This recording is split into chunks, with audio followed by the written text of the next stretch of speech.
So, as of the day I'm recording this, Mortal 1 Kombat has been officially released for 1 year, and it is finally in a somewhat complete state. It definitely wasn't complete on launch, I can tell you that for free. For a few months I thought it could be neat if around this time, I say around this time because I actually forgot to keep track of when this date was coming.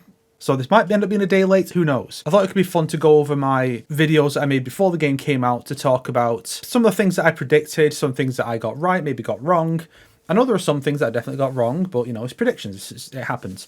Literally everything you missed in the Mortal Kombat 1 reveal trailer that I did not. You know, very clever satire. And the other one is every confirmed M1K story fight so far. Funny little detail. I opened both with the same clip.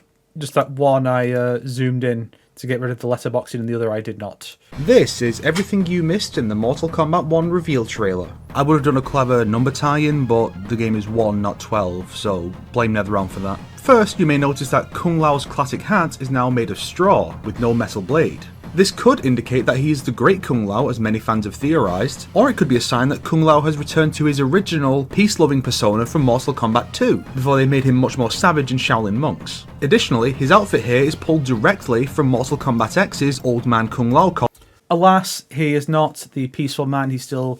Well, it's not even ancestral honour now, he just wants glory for himself, which makes him theoretically less likeable than he was. Kung Lao's kind of all over the place with his motivations. The straw hat thing was... It's kind of weird that they kept that, honestly, for this trailer, because he only has it for the first chapter, and he doesn't wear that in conjunction with this outfit. In fact, okay, I think he wears it when they go to Outworld. Not for the missions, just when he's there watching the tournament. That's when he wears his primary costume. Yeah, and as for the whole thing about the MKX costume influence, like, you see this, right? You can see where clearly this was the basis for the design. I had someone at one point get on my case saying that the costumes are nothing alike, and it's like, clearly they have the same dragon logo, the same approximate colour scheme. Like, I think this one's a bit more reddish, where this one's a bit more brownish. Clearly that was the inspiration. This costume is a mashup of MKX Old Man Kung Lao with the Shaolin monks / MK9 take on his MK2 outfit. Clearly, right? You guys see that, yeah? Costume, which suggests to me that this is indeed our Kung Lao, not the Great Kung Lao. But it could just be a reference, we don't know for sure. The realm Kitana and Mileena shown in seems a lot more peaceful than one would expect for Outworld, which could suggest this is Edenia. It has a similar vibe to when we've seen Edenia depicted in the NetherRealm era through Kitana's ending, so this could be some kind of parade or peace treaty talks between Edenia and Outworld perhaps. Okay, well that's obviously wrong because it's just one realm.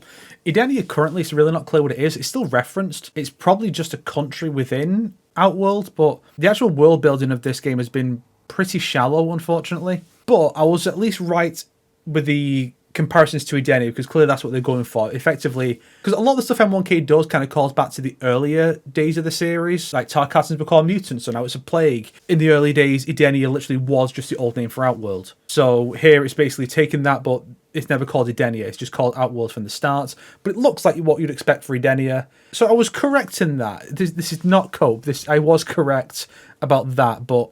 You know, there really was no way to predict that they were going to basically put all the Edenian characters in Outworld and say, this is just all Outworld now, and Edenia just doesn't exist as a realm. You couldn't really predict that. Just like you couldn't predict that Chaos Realm doesn't exist and Havoc's from Order Realm now.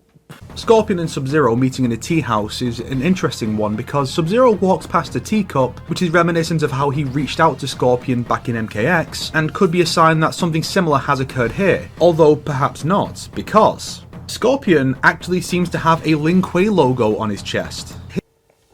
I remember there were some people who actually got on my case about that too in the comments. It wasn't like it was loads of people. It's just one of the things that stuck with me, because some people were like, the detail's not clear, and if you can't tell that's the Lin Kuei logo or whatever. And then it just turns out it just straight up is the Lin Kuei logo. You could tell. It was proven true. I can be a very petty and vindictive man when the need arises. So when people are like, you're just wrong about this thing, and then it turns out I'm right, I get very smug about it.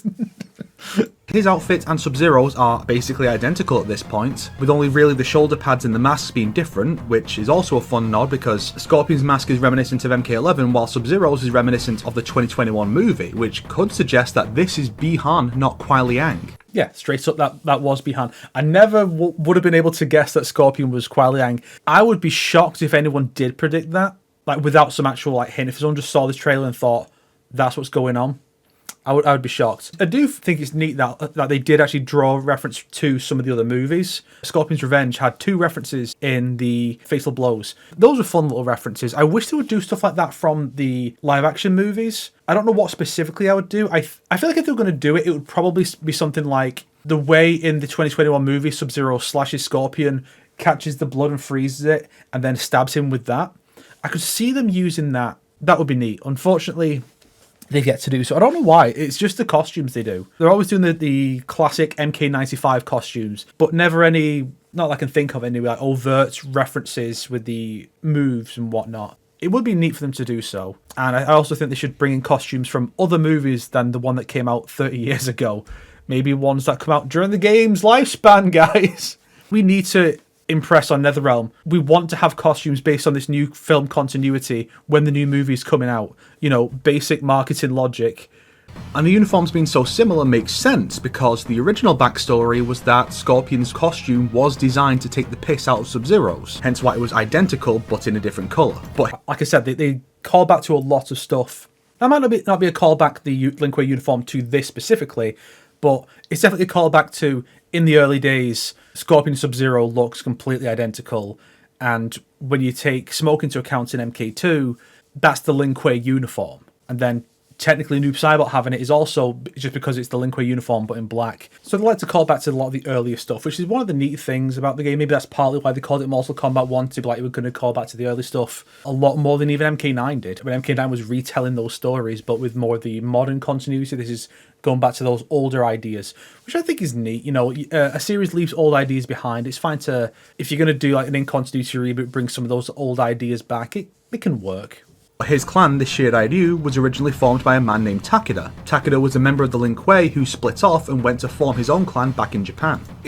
I'm not going to get too much into it, but guys, it's fine if you want to say the name the way the game does it, right? Just don't say that I'm saying it incorrectly, or say that the game is right because they say that it's the game, therefore the way they say it in the game is right. That's not how that works.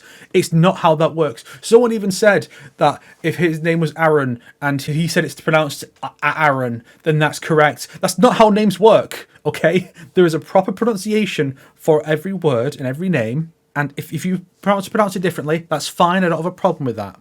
I've never had a problem with it. Don't say that it's wrong when it's more accurate than the game. Don't say the game is correct by default. It's just not. That's not how that works. It seems that in this history, that never happened. He stayed with the Lin Kuei, and so Scorpion was raised as a member of the Lin Kuei too, but perhaps a more heroic version than we saw in previous timelines. I was right, although, you know, if I'd said Hanzo, it would have technically been wrong, but it's kind of wild looking back at this that, yeah, a lot of stuff I was correct about, even though I was correct about it not in the way I thought it was. It's not about Hanzo being raised as a Link. Well, that is happening now as well. So maybe I was just 100% right, just in a completely roundabout way. This is fascinating to go back to this stuff and seeing how many things I was right about in the wrong way. You know, my working out was wrong, but I did get to the correct answer in the end. More akin to what Kuai Liang did with it than what the original Grandmasters did. This seems to be supported by the fact that the symbol on Scorpion's back is quite reminiscent of the form Liu Kang's dragons take at the end of the trailer, possibly suggesting that this version of the Lin Kuei is in fact Liu Kang's personal peacekeeping force, similar to... Yeah, I was spot on with that too. What the hell? I don't remember being this correct, but it feels good. It feels very, very good. What the Shirai Ryu became for Raiden in Scorpion's MKX ending, or that they are part of a larger alliance that unifies various factions under Liu Kang to maintain the peace.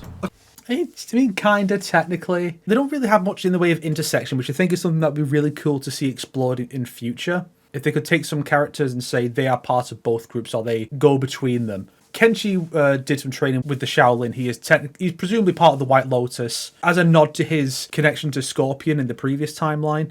Although, I suppose we don't necessarily need any more characters, because we've already got Scorpion, we've got Smoke, we're going to have Hanzo in the future, possibly Harumi. Chances are pretty good that that's where Cyrax is going to end up by the end of Chaos Reigns, or at least by the time of the next game. I would rather they do something a bit more different, but I think that the most likely thing that's going to happen to Cyrax is she'll end up with the Shirai Ryu, because that's well, the good Lin Kuei goes, so it basically just turns into Lin Kuei versus Cyber Lin Kuei. Second most likely, just because she wears yellow, she's a woman and a fighter. I could see her ended up somehow working with the Umgadi in the end. I mean, she's going to make connections with Tanya in this expansion, so I could see Tanya being like, you should join the Umgadi, and she's like, you know what? Yes. I mean, that could be interesting because the cyber outfits in this are obviously meant to be reminiscent of the base Linkway uniforms. It could be interesting to see a new take on that in the next game where it's inspired more by the Umgadi, either based on what Tanya wears in this game or whatever they inevitably completely changed the entire uniform to be in the next game, like they did with the Oshtek, where they went from these guys with a bit of body paint and like the skull masks, more like a Shao Kahn faction, to they're just doing the Kotal Kahn bit. Of course, this could potentially be Takeda or Scorpion and Sub-Zero moved back in history like in 2021. I don't personally think that's the case, but it's possible. Yeah, it wasn't.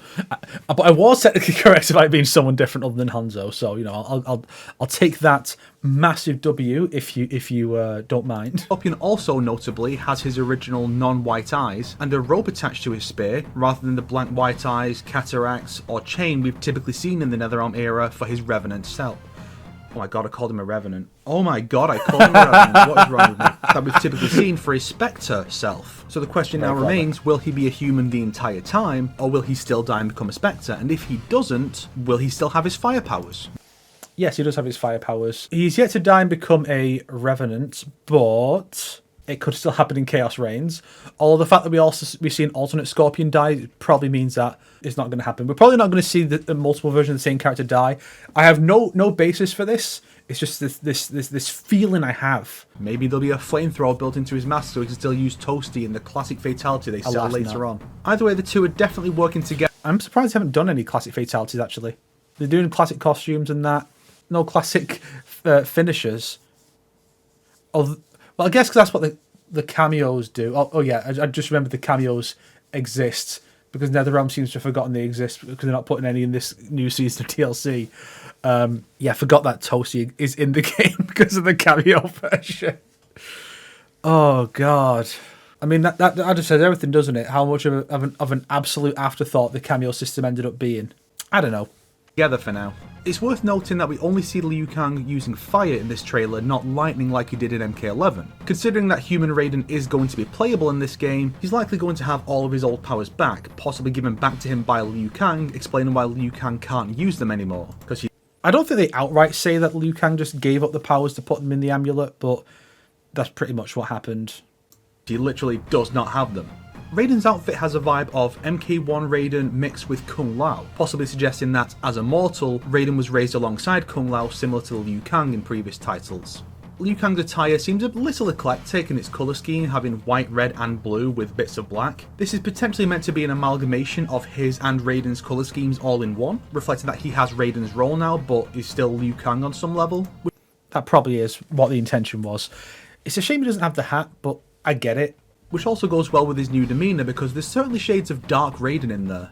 Shang Tsung's design is somewhere between his 2021 movie design and the kind seen in MK11. This is amplified by the way he killed Kung Lao in the trailer, which imitates a shot from the 2021 movie where Shang Tsung killed Kung Lao there. Kung Lao is still... Yeah, it's kind of fun how they use that as a reference to the movie for the trailer, but the actual game doesn't have anything like that. It's kind of weird actually that Shang Tsung doesn't take anyone's souls in the fatalities. I guess because he doesn't actually have the soul steal ability at all currently, and it's not until he finds the island that he gains that ability. Again, it's one of those things where it would have been really cool if the variation system from MKX came back, and then there could be a version of Shang Tsung with those powers, and that would be what the Titan version would use, or just other versions that you might come across in various modes. I personally think that would have been a better thing to add than the cameos, but I get why the cameo might be more enticing as a new idea and a way to have other characters come back that wouldn't otherwise. And of course, as a record of the classic versions of the characters, it's why Sector and Cyrax are there. Still not having a good decade, and the soul is even going into Shang's mouth like in the movie. Is this purely a nod to the movie for the trailer because Kung Lao is the one being killed this way, or is this how it's actually going to be in the game? It didn't end up being that way in the game because Shang Tsung doesn't take people's souls. That's kind of the funny thing, is the fact that they had to do it this way. Shang Tsung in that trailer, and no one predicted it somewhere, maybe on Combat Kings, that was Titan Shang Tsung. Pretty much as soon as the trailer was revealed, I made that prediction. But they had to use the default design because if they used the actual design of Titan Shang Tsung in the game, that would give the whole game away because it's the same outfit from MK11. So, you know... They had to. They just had to. So it becomes this weird thing where you basically see the Shang Tsung who can't take souls take a soul because his design is being used to represent a different one. You know, it's like how in the MKX launch trailer, they show Raiden saying there are fates worse than death from the mid-credit scene when he's Dark Raiden, but it's the default design. They swap the model out to not spoil the fact that it becomes Dark Raiden at the end, and you know, they basically did the same thing here. Last few trailers like this have attempted to actually showcase a new fatality as it is in the game, and being very accurate in doing so. These are likely brutalities for Shang rather than fatalities, unless we're getting a huge number of fatalities and we've just not been told yet. So there's a good chance that this is how it will look in the actual game. Liu Kang's out. Yeah, it turns out all of that was just nonsense. As far as I know, none of those are in the game. Maybe the one where he stabs him in the face might be, but I'm pretty sure none of the rest are, which is weird. You know, you think that'd be something they might want to show off. Like I said there, these trailers usually do show off a fatality, and indeed, that's what they did with Liu Kang. They show off a fatality. And yeah, I'm willing to bet that this outfit was inspired by the movie version. It's a good outfit. It is a tad generic, I feel, but it's not a bad look for Liu Kang. And yeah, you know, it makes sense he's not going to be going around shirtless the whole time. It would have been nice to see that Bruce Lee physique a bit more. Hopefully we'll get to see it properly in the next film. With it being a proper tournament, hopefully he'll get to like show off that physique that I'm sure the actor works really hard on. Yeah, should be good. Outfit actually has shades of the... I mean, seeing that should be good. The film itself is not going to be very good at all. 2021 movie as well. And additionally, Liu Kang's new dark demeanor could suggest that he could well be the villain in the game in the end. I'm sure quite a few people had that as a theory, that because we didn't see who the villain was for so long, because again, it would have just given the whole game away. Even if they were just like, yeah, the final boss is Shang Tsung, it'd be like, why is Shang Tsung the final boss? Why is he so special here? Looking at his bio, and it would have been easy to predict. And it's interesting to think that Liu Kang is a bad guy based on his demeanor in the trailer was one of the more commonly considered theories from what I saw, and yet when you actually go back and actually look at what's in the game, none of that's there. It's just him being like, nah, fuck you, Shang Tsung, you're gonna die. He doesn't actually have this kind of dark demeanor, which is a shame. Maybe that will start to become a thing now, because I reckon that they're probably going to push him down that path at least a bit, where they've just had, you know, what is effectively the new Timelines version of the Attack on the Wuxi Academy, with the Tarkatans, only now it's the Lin Kuei, and then you have the stuff with Havoc and whatnot. I could see them doing something with that, but I wouldn't put money down on it. A manner similar to Injustice Superman deciding that if you're not here for his peace, you will die. Hopefully that's not the case, but who knows. And finally, Shang Tsung being the pre-order character seems to suggest that he is not going to be the final boss, as previous pre-order characters were Goro, the sub-boss, Darkseid, just a normal character who had no presence in the game otherwise, and Shao Kahn, who is a relevant character in the story, kind of a sub-boss in the narrative, but otherwise just a normal character. If this holds true for this game, then Shang Tsung will not be the final boss, maybe just an antagonist for the first chapter. Okay, look, I was wrong about this, but do keep in mind, as I proved in my video the combat theory on Ermac and how clearly the game was brought up about 6 months because Suicide Squad was delayed, clearly Shang Tsung was not meant to be the well, yeah, he wouldn't have been the pre-order character, he would have just been in the game, and then it probably would have been Ermac or maybe Quan Chi as the pre-order character, but then Shang Tsung ended up getting that role for whatever reason. I would honestly put money down that Shang Tsung was not supposed to be the pre-order character and it was supposed to be someone else, while someone else becomes the real final boss. It's worth noting that with this story going back to Mortal Kombat 1 based on the title, Shang Tsung's design as a younger man is not reflective of the original MK1 or any of its subsequent retellings where he has always been an old man, with the only version of Shang Tsung to be a young man during that tournament being the original movie version and presumably the new movie version. Is that a sign that this is indeed the other ending Shang Tsung from Aftermath, making his way over into Liu Kang's ending? Could be so. And those are all the things you missed in the Mortal Kombat 1 trailer that I did not, except for the Scorpion being in the Lin Kuei thing, because I didn't notice that until it was pointed out on the Soul Stream. The Soul Stream had a lot of discussion about this game yesterday, with a whole bunch of really great content creators, including a certain very handsome co-host of the Combat Kings, so be sure to check that out and share what you've discovered down below. Maybe you also noticed that Liu Kang puts his hands in the shape of an L because that is what he's going to dole out to people who do not appreciate his vision for peace. Not the direction I thought it was going to go. I did not expect that to be the joke. It's like, L because the game's going to be bad. I mean, to be fair, I was generally more positive about the game going in. I appreciate YouTube recommending my own videos here. That's very based. So I got quite a few things correct there. Probably more right than wrong, To be fair, some of it was fairly obvious. Some of the things I look back on and go, yeah, I'm surprised that panned out. That turned out to be true. Oh, I predicted that. Damn. I think there was the one major thing that I didn't notice before I made the video was that when they're in the tea house, you can see like TV aerials and some of the houses in the background when the two are looking at the eclipse. The eclipse not even being a factor in the game. They put big emphasis on this eclipse, and then there is no eclipse in the game at all. They couldn't even make an alternate version of one of the stages with an eclipse. But the TV aerial thing, confirming that it is in fact present day. I'm not sure if you can see the TV from the actual tea house stage in that part of the trailer, but the aerials confirm that it's not in the past. This is not the Great Kung Lao, this is just Kung Lao. Well, don't necessarily confirm it. For all we knew, Great Kung Lao could have still been the champion and just been alive today, but he's not. But yeah, so now we move on to every confirmed Morsel 1 combat story fight so far. This was a scripted video, and it was me going over every one of the story trailers except the launch trailer, which had Reiko and stuff like that.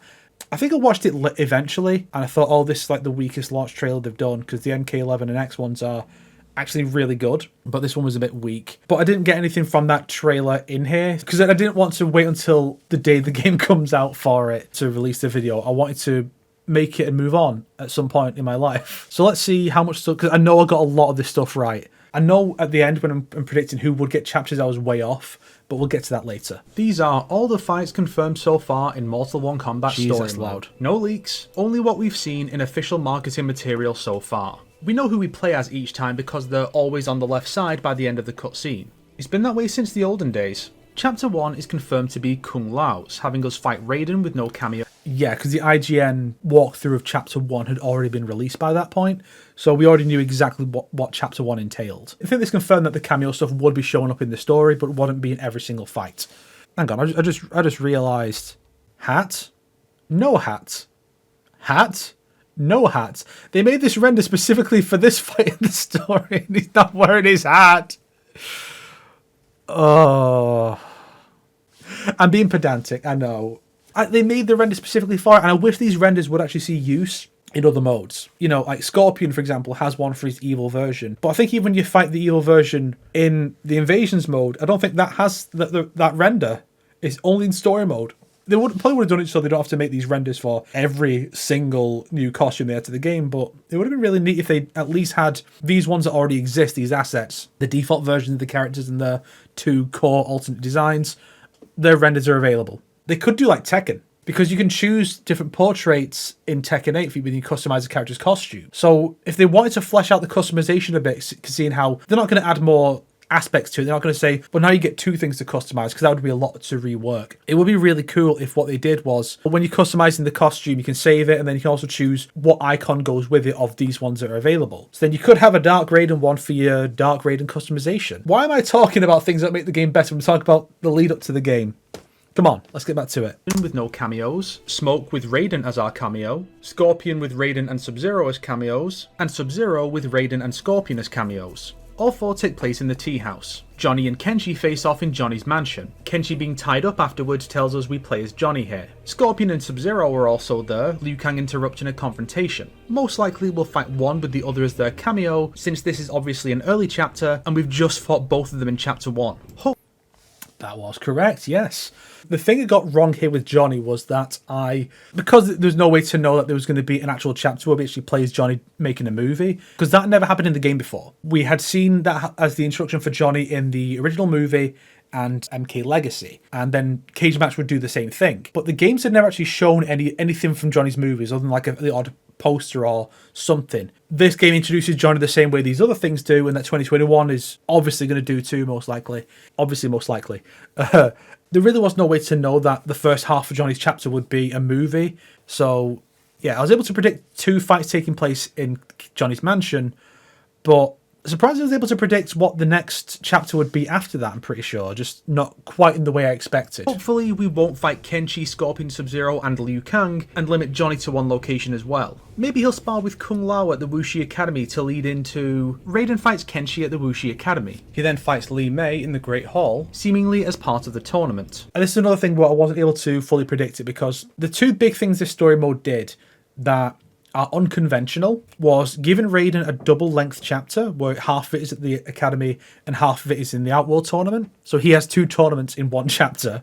And the other thing was having it be 15 chapters long. If you don't count the fact that there are 2 chapters for the finale of Injustice 2, so there are 13 overall, every NetherRealm story mode is 12 chapters long except for MK9, which was 16, and then this one comes out and it's 15. So there's no way to know that was going to be the case. So I was looking at this thinking Raiden gets 4 fights, I guess. I was right about what the fights were, I'm pretty sure. Let's see. Reiko is seen getting up in defeat behind Raiden in the same location, suggesting a fight between them has just occurred. General Shao is also confident he'll fight Raiden in the tournament, possibly giving us our final opponent for Raiden. Yeah, he was the final opponent for Raiden, but in my head it was, these are 4 fights. It's going to be, you fight Kenshi at the Academy, and there'll be other stuff there, but that's going to be in Johnny's chapter to lengthen the scene, but not eating into Raiden's chapter too much. Then Raiden gets 3 fights in the tournament. The Lin Kuei face off with Rain, but it's hard to tell who we'll play as. I'd guess Sub-Zero, given how much focus he gets in the cutscenes set in this location. I think it was Scorpion. And his obvious growing evil, which makes me think we'll fight him as Scorpion later after their relationship breaks down. Yeah, so the big oh no that everyone saw coming. No one looked at this Bihan and said, oh yeah, he's gonna be a hero right through to the end. Everyone looked at him and went, he's turning evil again. Such a predictable one-note character. Hopefully he'll do something interesting as Noob Saibot, other than just kill alternate versions of the existing characters so there's no consequence to it. Li Mei has a fight lined up with Tanya, taking place in the Hanging Gardens, with Liu Kang and Chameleon likely serving as cameos. Chameleon is confirmed as a post-launch DLC cameo, but she could easily be a story exclusive until then. Spot on, it turns out. I'm shocked by that. The behind closed doors Comic-Con footage reveals Li Mei will fight Reiko, who presumably has Motaro as a cameo. Yeah. Reptile fights Katana. So the Lin Kuei stuff actually wasn't shown that much. They didn't show much of what those characters were going to be getting up to. So there wasn't really much to draw on. I didn't expect that those would be like back to back. I expected it to be a bit more spread out perhaps, or to have one character have the mission there and the other one have a chapter be something else. Anna in Sundo, seemingly with Kenshi as his cameo. Astra fights Havoc in the corrupted living forest. We don't see Serena during the transition or cutscene footage, so she might not actually be there in the story. This was a bit that annoyed me. Up until this point, every single shot from the cutscenes did not have the letterboxing, so I thought, oh, are we going to get full screen cutscenes again? Hell yeah. No, they're still on the we want to be a movie bullshit. Seeing the letterboxing here really just confirmed that, yeah, they've just been removing them. I don't know why this one stayed in, though. Like, why is this? Because you can turn it off. You can turn it off with Hook mod. A fan mod. You can turn it off. So I don't know why this shot keeps it. It's the one time they've letterboxing in the entire trailer. Normally the stuff would be cutscenes have the letterboxing, gameplay doesn't. I think that's how the Chaos Reigns trailers have done it, where the gameplay just doesn't have the letterboxing, and this does, so it kind of just jumps back and forth, and it looks a little disorganized and slapdash. And that's one of the reasons why I always try to have everything be full screen. You'd have to squash or stretch clips sometimes to accommodate that. NetherRealm, they just don't have an eye for cinematography like I do. But given Quan Chi's present, she probably is. Ashura also fights Natara here, which is bound to be in Ashura's chapter because of the location, and because she's a good guy while Natara is working for the villains. And with the use of green magic in the background here, this fight will keep Ashura busy while the forest is corrupted, leading to the Havoc fight. Natara... yeah. I can't tell. Is it just that these plot beats are really, really predictable? Or am I just really good at predicting these things? I'm inclined to assume the former, but the latter is possible. Let me know in the comments how much of this stuff you were able to piece together yourself and say, okay, so Ashura is probably going to fight Natara while Quan Chi does his thing and then corrupts everything. Attack Smoke at the Ying Fortress, the setting of the Lin Kuei chapter, so she's a shoo-in for an opponent there too. We can surmise that Johnny is most likely Chapter 2, transitioning into Raiden's chapter, starting at the Academy before competing in the tournament. Then Sub-Zero's chapter is used to set up a time skip for the main group before Chapter 5. No. It's like I said, I thought that the Sub-Zero Scorpion stuff would be separated a bit more. Yes, Sub-Zero's is like Chapter... I think it's 9. But it takes a while to get to that point. I think Reptile is 8 and then Sub-Zero is 9, I believe. So I was way off on that one. You can, of course... I'm just going to say, well, you can see my logic, so it's perfectly fine for me to make these mistakes. You can't hold it against me. Kenshi is blind by the time Ashura is introduced, and Baraka is with the heroes here, so Kenshi likely gets blinded in his own chapter, which deals with the Tarkat disease, giving him fights with Baraka and Melina. Ashura is introducing her... Yeah, once again, I continue to be spot on with all this stuff. I'm very good at this. I've come to my conclusion. It's not that NetherRealm story is horrifically predictable. It's because I'm just very good at this. I'm very, very good at predicting this stuff, because I'm a storyteller. Herself to the heroes before being seen with them at the festival. That places this between Raiden and Reptile's chapters, as Johnny is taken in the sights upon arriving in Outworld for the tournament, before being in the group that meets Ashura. Next comes Reptile's chapter, when the peace is broken by malefactors, leading to Li Mei trying to help Liu Kang reach the royal family. Yeah, it's not quite the way I predicted it. You can kind of tell from the edit that, in my mind, I'm pretty sure it was going to be that the festival was where the villains would frame the Earthrealmers. Honestly, I don't think I thought it could be because they know the truth about Melina being infected with Tarkats. But in hindsight, that is a fairly easy conclusion to come to. I think a lot of people probably would have pieced that together from the trailers, whereas I didn't. I just didn't pick up on that, I guess. But everything else said about that chapter, I was right on. You can't take that away from me. Those are all the fights we know for sure are taking place. For a bit of speculation narratively, it only makes sense that Shang Tsung's opening scene is setting up a fight between him and Liu Kang towards the end, but he won't be playable because he's DLC.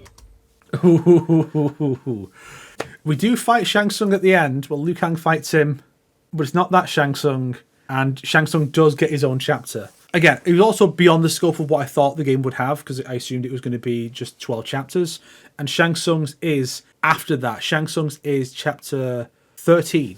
Liu Kang's chapter will likely be one of the final two, where he'll face off with Shang Tsung, and I'd assume a turncoat Geras and Kronika if she's playable. Yeah, we do play as him within the last two chapters. It's the penultimate one. No, it's not a turncoat Geras.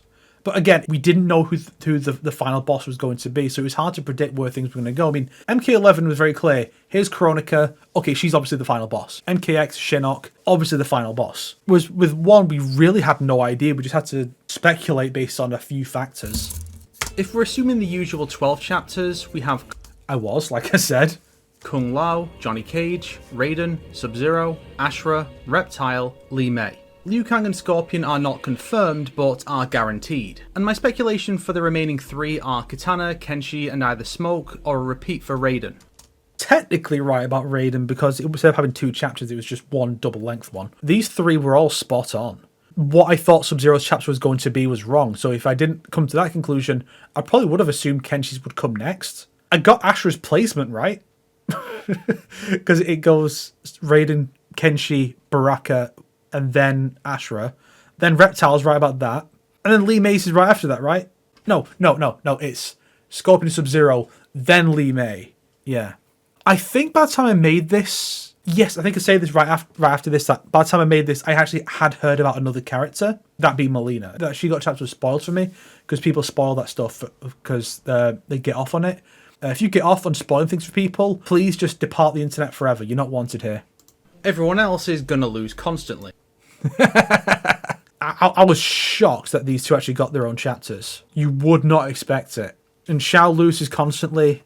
Tanya is presumably going to get some wins in the expansion, because she's part of the 5-man team that goes to Chaos Realm or whatever. I know I'm incorrect about one of these things, because people decided to spoil me on it, and I hope something bad happens to those people. But for this video, I'm going to stick with what I originally theorised. Yeah, I think it was that I'd already made the list, and then I found out about the Melina thing, but I thought, I don't want to use leaks. But I think if I'd made the list after that, I wouldn't have been able to do it, because I would be like, well, I know for a fact. It's one thing when you've already made the thing without that knowledge, and then you can just say, well, I'll just ignore that and just go ahead. It's very different from making the thing with the knowledge, you know? So I think if that had been the case, I would have had to include Melina. I probably wouldn't have said specifically that was Melina. I probably would have said, this is going to be for the character I know has a chapter, but I'm not going to say who it is. If I'd done that, I probably would have left out this chapter, the whole Smoke or extra chapter for Raiden. Left that aside, so people who knew that Melina was getting one would be like, okay, that's for Melina. My story outline is, Liu Kang tests Kung Lao and Raiden with the Lin Kuei. Kenshi tries to steal Sento back from Johnny. Liu Kang and the Lin Kuei arrive to recruit them. The Lin Kuei go on a mission while the rest go to the academy to train. No, that's the weird part, is that the Lin Kuei stuff is not done in parallel, like in conjunction with other stuff, which would have made a lot more sense. I think that when Liu Kang sends Kenshi and Johnny and Kung Lao into Outworld for their mission, he should have dispatched the Lin Kuei around the same time, and then when the Earthrealmers are captured, we should have cut over to Scorpion and Sub-Zero and Smoke and done Sub-Zero's chapter, then we cut away from them for a while and come back later. They should have cut back and forth like an MKX. Other than the Lin Kuei stuff occurring here, I'm completely spot on so far. Right. Raiden proves the best fighter and competes in the tournament. The Lin Kuei uncover the conspiracy being hatched by Rain and his allies. Kenshi uncovers the...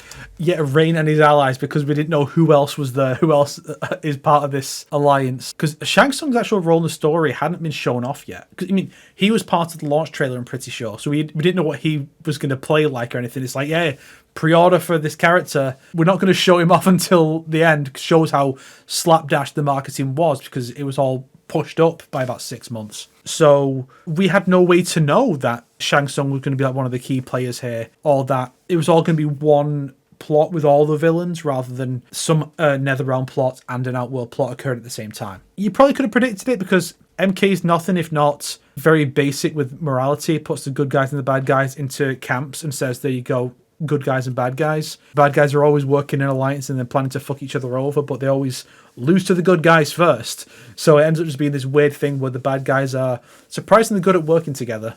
Truth of the Tarkat disease and is blinded. He and the others are branded criminals and imprisoned. Reptile frees the... Oh, I guess I did figure out exactly what was going to happen there and not just assume it was the festival. That's what it was. It's that I assumed the malefactors were going to cause trouble at the festival, but they'd already been exposed and the good guys were already branded criminals. I didn't predict that the chaos would actually end up being caused by the good guys. I thought it'd be the bad guys trying to assassinate Kitana and Melina. I'm pretty sure that's it. This was a year ago.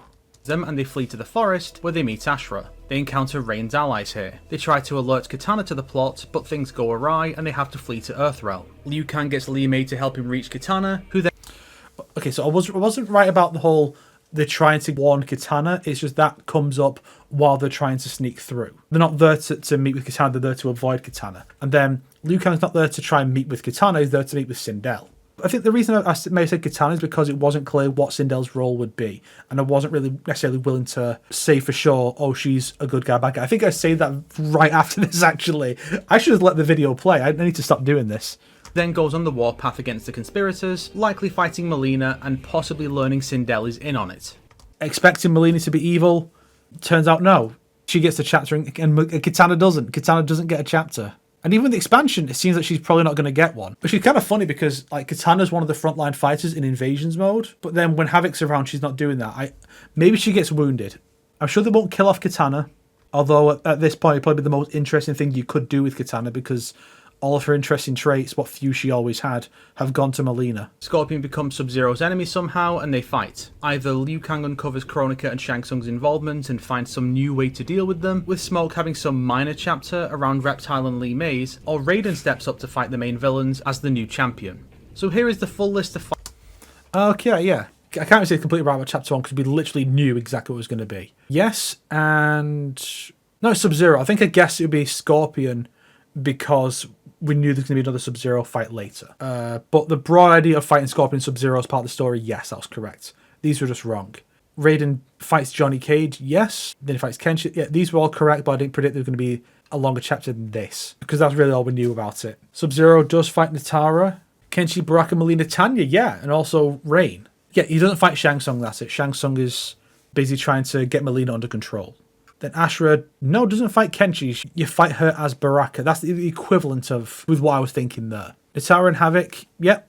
Did not predict there'd be a Quan Chi fight. I mean, who could have predicted that we would actually fight Quan Chi or Ermac in the story when they were DLC? And then here's, maybe Smoke could be at how getting a chapter. Reptile fights Kitana and Li Mei. Did we see him fight Li Mei? No, speculation. I was just theorizing because she's a cop. And I was right. Li Mei fights Reiko, Tanya. She fights Melina. I think she fights Sindel. So I was mostly right about this. Kitana, I guess the equivalent of this would be the Sindel chapter because that's like roughly what I thought was going to happen. It's just to end up being focused on Sindel instead because I had no way of knowing whether Sindel would be a good guy. But she does in fact fight General Shao and I'm pretty sure she fights Rain. But Melina seals in the amulet and she ends up fighting Reiko and someone. I forget who the other fight was. Was it Natara? May have been.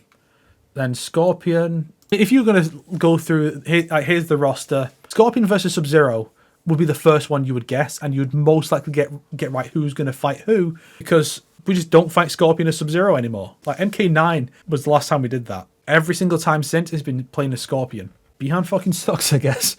And then, yeah, Kronik is not playable. Geras, you don't fight him in the story at all. Even Dark Geras, you don't fight him.